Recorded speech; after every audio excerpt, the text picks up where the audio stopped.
আমি মোসাম্মদ জেবুন্নেসা খানম জীবন। আমার আসন হলো রাজশাহী মহানগর নির্বাচনী আসন 2।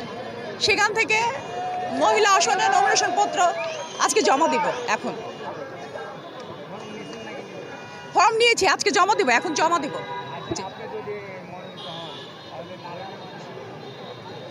আসলে নারীরা এখনো অনেক অবহেলিত।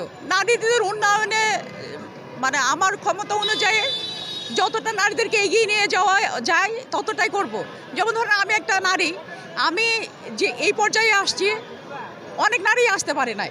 আমি আমার প্রফেশন আমি সুপ্রিম কোর্ট বারে প্র্যাকটিস করি। আমি একজন আইনজীবী সর্বোচ্চ কোর্টের।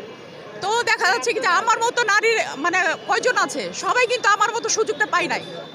তা আমি হেল্প করব এই পর্যন্ত নিয়ে আসার, যাতে তারা অবহেলিত না থাকে, তারা যাতে নিজের ওপর ডিপেন্ড হয়।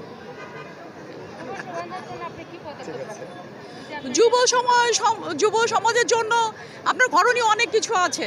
আমার সাধ্যের মধ্যে যতটা মনে হয় যে তাদেরকে কোনো অ্যাক্টিভিটিস কাজে লাগানো, তারপরে তাদের জন্য কর্মসংস্থান করে দেওয়া, এবং আপনার এই যে অনেক সংস্কৃতি সংস্থা আছে, সেখানে এদেরকে ইনভলভ করলে মানে সংস্কৃতির মধ্যে থাকলে অবক্ষয়টাও রোধ হবে।